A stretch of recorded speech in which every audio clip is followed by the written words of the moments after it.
তোমাদের একটা একটা ছেলেকে আমি বলি, বাবা তোমরা এই সমাজের ছেলে, আমার কথা মনে রাখো, তোমরা যেভাবে আজকে নামাজ ছাড়া এই মোবাইলে আসক্ত হয়ে, তোমরা যেভাবে নারী ছবি আসক্ত হয়ে গেছ, তোমাদের আগামী 10 বছর পরে আল্লাহ চাহে তো হায়াত দিলে, আজকে তোমাদের যাদের বয়স 14, 16, 18, 20 বছর, তোমরা প্রত্যেকেই হারাম প্রেম তালাশ করছো, তোমরা প্রত্যেকেই কোনো না কোনো মেয়ের সাথে সম্পর্ক করতে চাচ্ছ, তোমরা নামাজ ছেড়ে দিচ্ছ।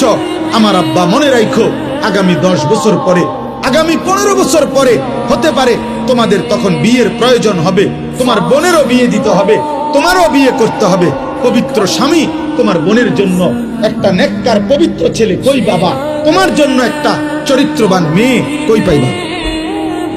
তোমরাই তো তোমাদের সমাজ শেষ করে দিচ্ছ।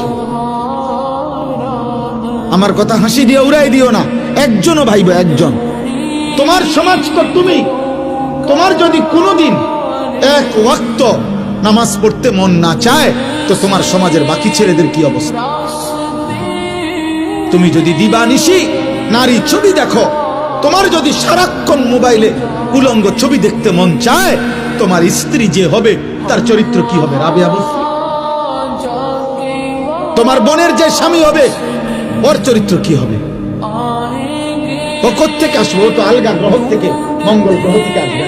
ও তো এই সমাজেরই বেড়ে ওঠা মানুষ।